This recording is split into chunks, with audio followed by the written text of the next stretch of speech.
Hello guys, good evening. কেমন আছো তোমরা সবাই? আশা করি তোমরা সবাই খুব ভালো আছো, সুস্থ আছো, আর সব থেকে মেইন কথা নিজের ঘরে আছো। কারণ বাইরে চলছে লকডাউন, সো তোমাদেরকে তো ঘরে থাকতেই হবে।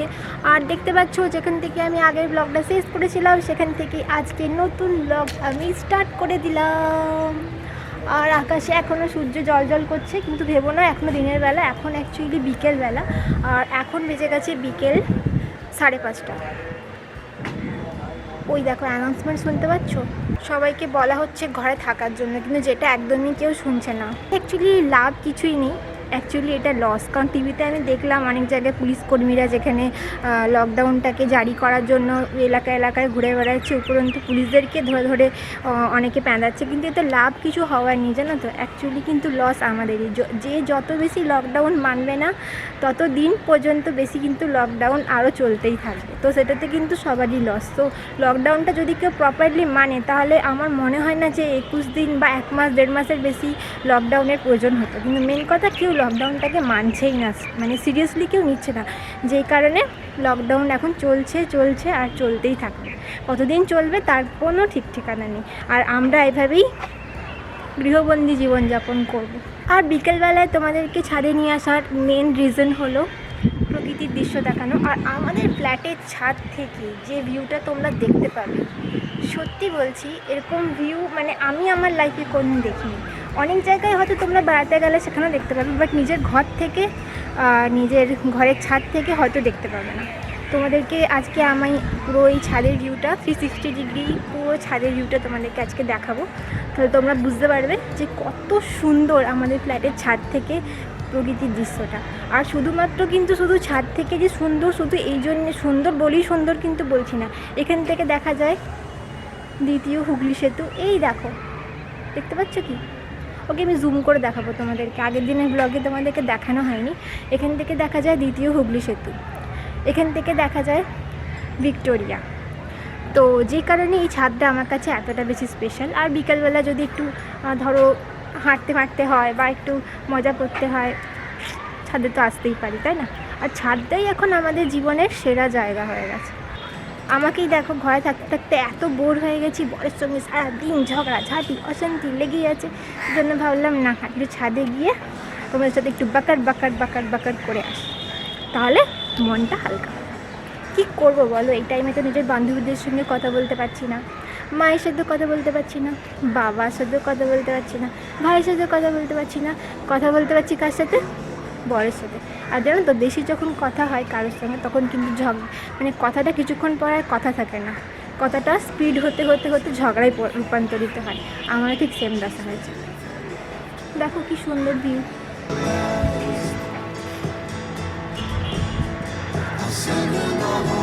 অনুরাগকে আসতে বললাম, অনুরাগ বললো আসবে না, কারণ ওর শরীরটা ভালো নেই আর দিয়াও ঘুমাচ্ছে। সেজন্য আমি বললাম ঠিক আছে তোমরা তাহলে নিচে থাকো, আমি একটু ছাদে গিয়ে একটু ফ্রি হ্যান্ড এক্সারসাইজ করে আসি আর একটু বাকার করে আসি।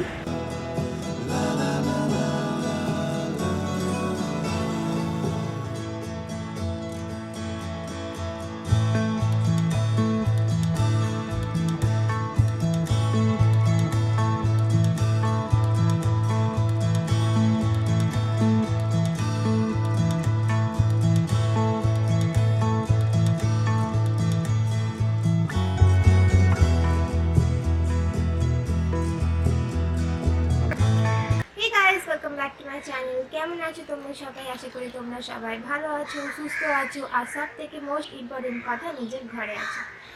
আর ঘরে থাকতে না সত্যি কথা বলতে ভালো লাগছে না। এখন আমাদের অবস্থা ওই খাঁচায় বন্দি থাকা পশু পাখিদের মতন হয়ে গেছে।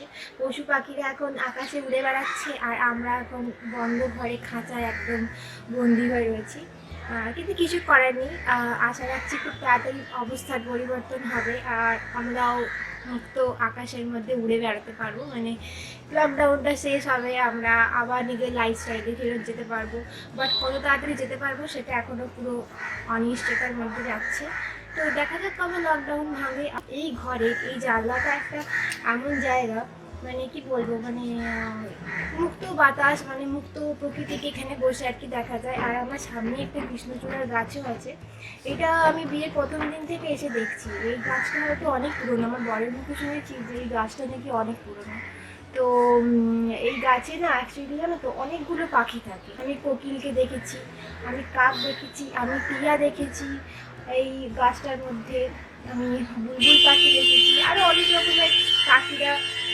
ও মাই গড, চুপ হও বাবা, চুপ হও। তো এই গাছটার মধ্যে আমি অনেক রকমের পাখিকে দেখেছি আগে, বুঝলো তো। আর এই গাছটা যেহেতু এই জানলা থেকে দেখা যায়, একদম সামনে তোমাদেরকে দেখাচ্ছি, দাঁড়াও। এই গাছটা দেখে মানে আরও বিশেষ করে মনটা পড়ে যায়।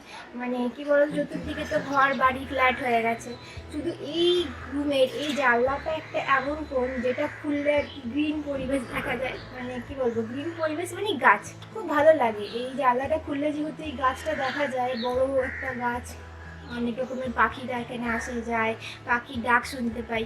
তো এই রুমের এই জানলাটা আমাকে মনের মধ্যে একটু হলেও কোথাও না কোথাও মনের মধ্যে শান্তি দেয়। তো যে কারণে এই জানলাটার কাছে আমি মাঝে মাঝে এসে বসি, প্রকৃতি দেখি। আর আমার ওই পাশের যে বেডরুমটা আছে, ওই বেডরুমে জানলা দিই, তো জানলা মানে জানলার কাঁচ খুললে শুধুমাত্র ঘর বাড়ি দেখা যায়, আর কিছু দেখা যায় না। তো এই জন্য এই রুমের এই জানলাটা আমার এত বেশি পছন্দের। আর এসে গেছে আমার কন্যা, সবাইকে হাই বলো, গুড মর্নিং বলো। Good morning, hi. দেখো তোমার এখানে এত ফুল আছে। মাটা ফুল হয়েছে, বুঝলি তুমি, সুন্দর অরেঞ্জ কালারের ফুল হয়েছে। ওটা কি বলে? কৃষ্ণচূড়া। কি বলে বলো? কৃষ্ণচূড়া। কৃষ্ণচূড়া।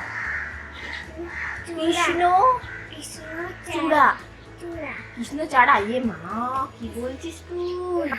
মুরগিটা। ও মা, আরেকটা ফুল। হ্যাঁ, ওখানে আরেকটা কৃষ্ণচূড়ার গাছ আছে, দিয়া দেখতে পেয়েছে। আর আজকে সকালবেলা যখন ঘুম থেকে উঠলাম, উঠে নিয়ে আমি ঘুম থেকে ওঠার আগে দেখলাম অনুরাগ বাজার টাজার করে নিয়ে চলে এসেছে। তো বাজারে কী কী এনেছে আমি এখনও দেখিনি, রাখা আছে। সবজিগুলোকে ক্লিন করে বাস্কেটে তুলে রাখতে হবে।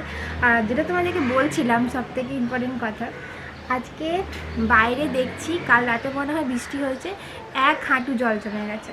এখন তো নয়, মোটামুটি হাফ হাঁটু তোমরা বলতে পারো, হাফ হাঁটু জল জমে গেছে। তোমাদেরকে দেখাবো, জাস্ট তোমরা দেখলে অবাক হয়ে যাবে।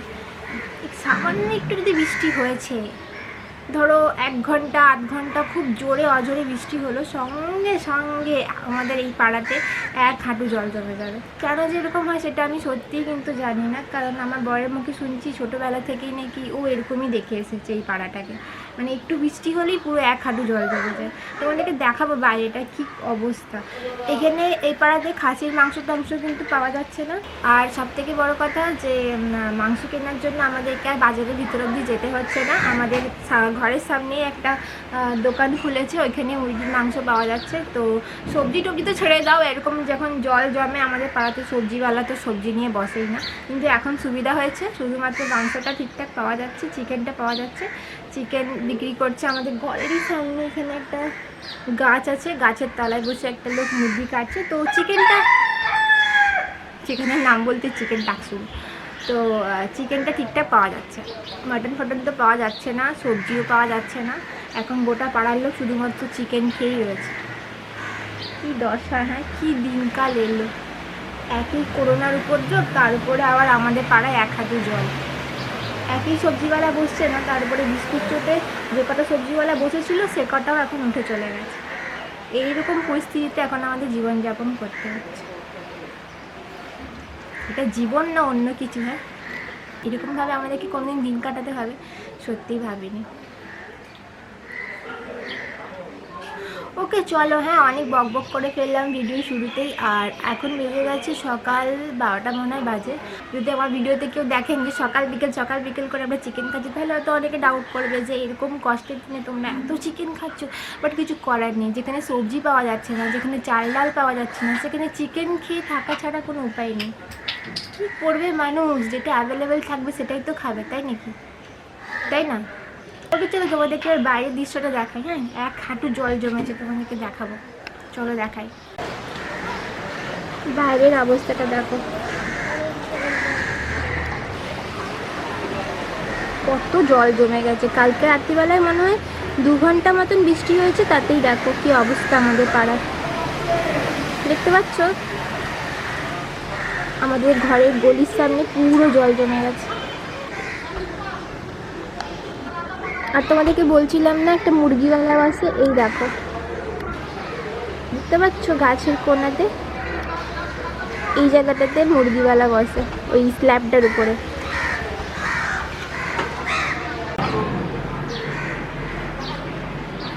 একই মানুষের এত করোনার উপদ্রব, যে কারণে মানুষেরা ঠিকঠাক দোকান খোলা পাচ্ছে না, চাল পাচ্ছে না, ডাল পাচ্ছে না, এর মাঝখানে আবার এই পাড়ার মধ্যে এরকম ধরনের এক হাঁটু জল জমে যাওয়া, মানে বুঝতে পারছো তো আমাদের পরিস্থিতি কোথায় দাঁড়িয়েছে।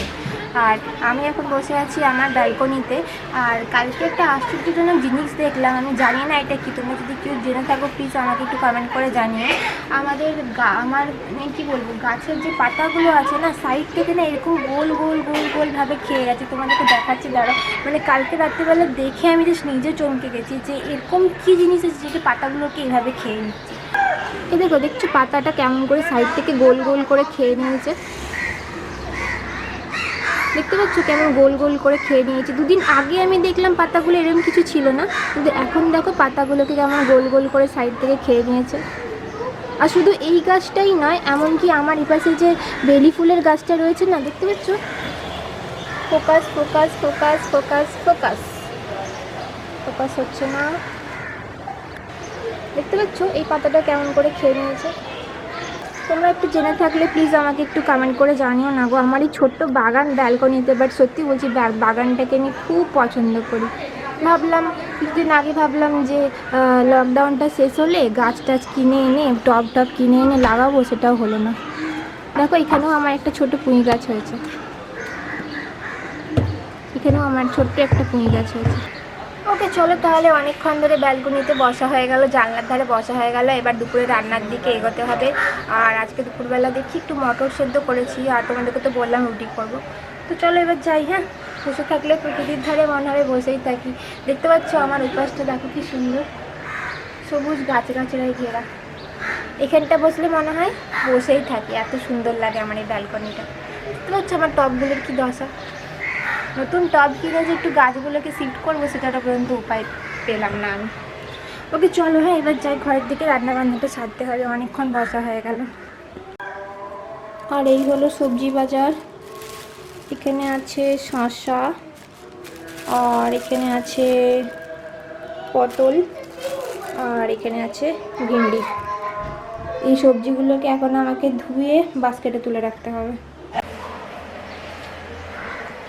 সো চলে এসেছি কিচেনে, এবার তোমাদেরকে দেখাই যে আজকে দুপুরে আমি কি রান্না করব।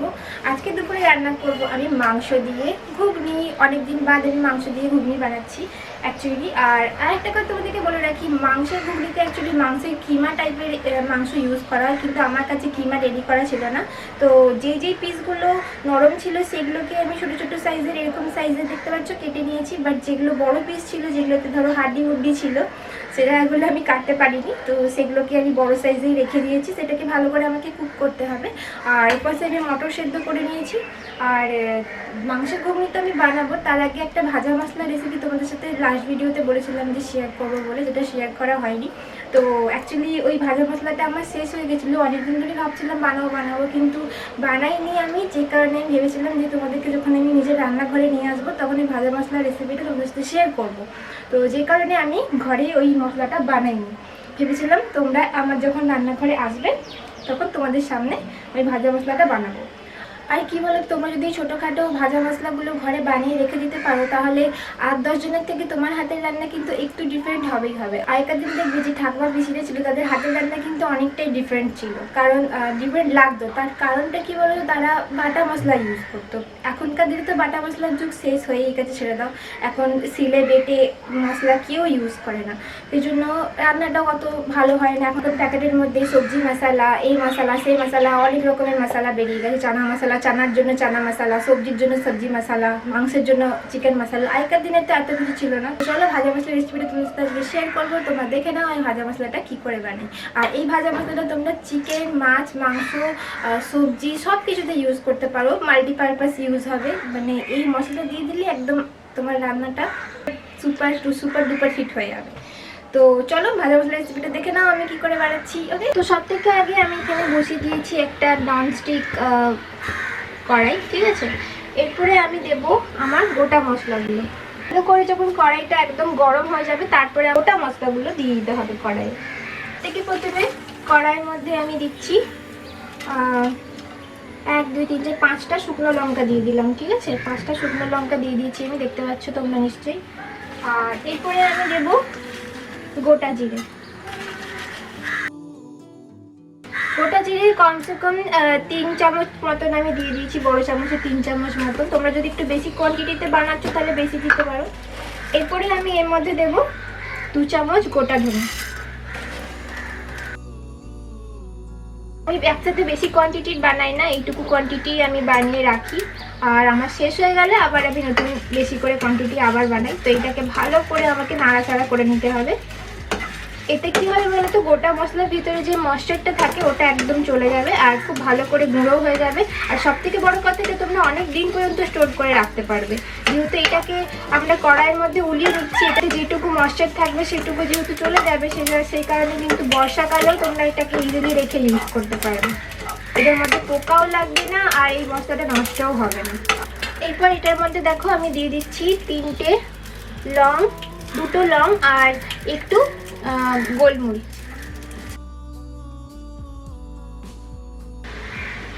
চলো এবার আমি ঘুগনি প্রিপারেশনটা স্টার্ট করছি। আর এই ঘুগনিটা আমি ভাবছি সরষের তেল দিয়ে বানাবো। এমনিতে আমি সরষের তেল খুব একটা কোনো খাবারে ইউজ করি না, বাট আজকে সরষের তেল দিয়ে বানাচ্ছি। প্রথমে দিয়ে দিচ্ছি সরষের তেল।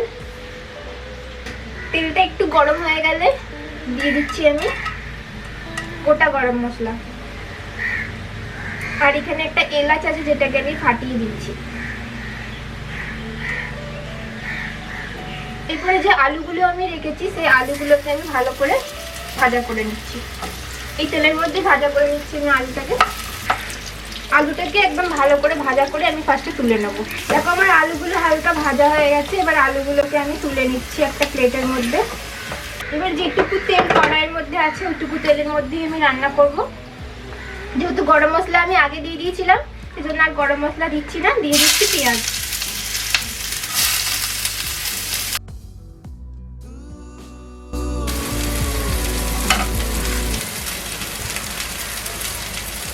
দেখো পেঁয়াজগুলো আমার ভাজা হয়ে গেছে একদম গোল্ডেন ব্রাউন হয়ে। এরপরে আমি দিয়ে দিচ্ছি আদা রসুনের পেস্ট।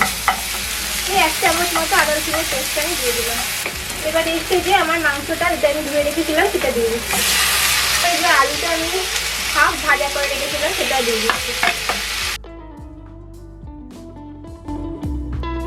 ধনে গুঁড়ো আর জিরা গুঁড়ো একসঙ্গে ফ্লেভার আসছে সাথে। তো যেহেতু মাংস দিয়েছি সেজন্য এর মধ্যে একটু আমি মিট মশলা দিয়ে দিচ্ছি। দিয়ে দিচ্ছি স্বাদ মতন নুন আর চিনি, সেটা হলো জাস্ট ফর কালার চিনি দিচ্ছি। আমার সেদ্ধ করে রাখা মটরটা এর মধ্যে দিয়ে দিচ্ছি। এবারে এটাকে আমি ঢাকা দিয়ে দিচ্ছি। 2 থেকে 3 মিনিটের জন্য এটাকে আমি ঢাকা দিয়ে দিলাম। ব্যাস, এবার যখন ঢাকনাটা খুলবো আমার যে ভাজা মশলাটা বানিয়ে রেখেছিলাম ওটাকে এর মধ্যে দিয়ে দেবো। দিয়ে দিলেই, নামিয়ে দিলেই ব্যাস মাংসের ঘুগনি আমার রেডি হয়ে যাবে। এবার দেখুন যে ভাজা মশলাটা আমি করেছিলাম, গোটা মশলাটা পুড়িয়ে রেখেছিলাম, ওটাকে আমি মিক্সার গ্রাইন্ডারে গুঁড়ো করে নিয়েছি। খুব ভালো করে গুঁড়ো করে নিতে হবে। দেখুন কি সুন্দর গুঁড়ো হয়ে গেছে।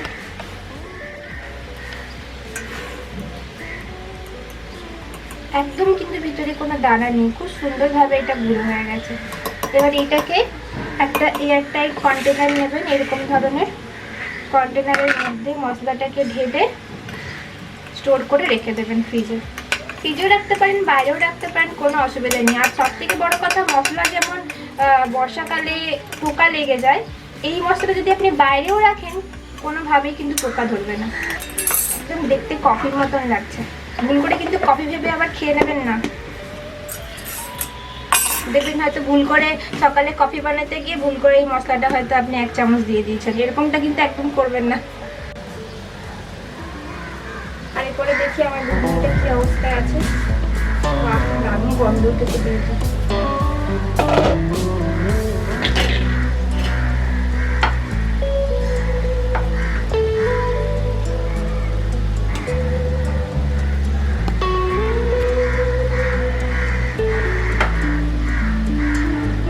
আমার অলমোস্ট হয়ে গেছে। এরপরে আমার এই ভাজা মশলাটা জাস্ট উপরে একটু সামান্য স্প্রিঙ্কেল করে দিচ্ছি, ওই 1/2 চামচ মতন দিয়ে এটাকে ভালো করে আমি নেড়ে নেব। ভালো করে মিশিয়ে নেবেন কিন্তু, হ্যাঁ, যেন এক জায়গায় না থাকে, তাহলে কিন্তু মশলাগুলো দলা পাকিয়ে যাবে।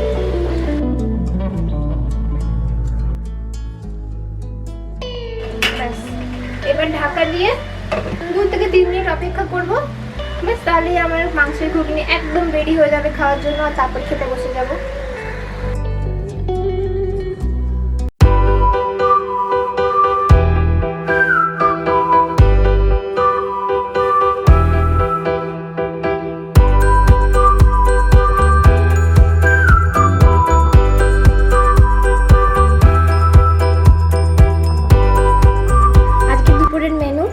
চিকেন দিয়ে ঘুগনি, কিমা দিয়ে বললাম না কারণ এতে কিমা নেই, এতে চিকেনই দেওয়া হয়েছে, বড় বড় পিসেসই ছিল।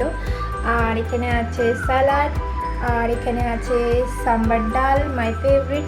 আর অনুরাগ আজকে শরীরটা যেহেতু একটু খারাপ, সর্দি লেগেছে, সেজন্য ও খাবে রুটি আর আমি খাবো ভাত। তো এই দিয়ে আজকে দুপুরের লাঞ্চটা আমি সেরে ফেলবো।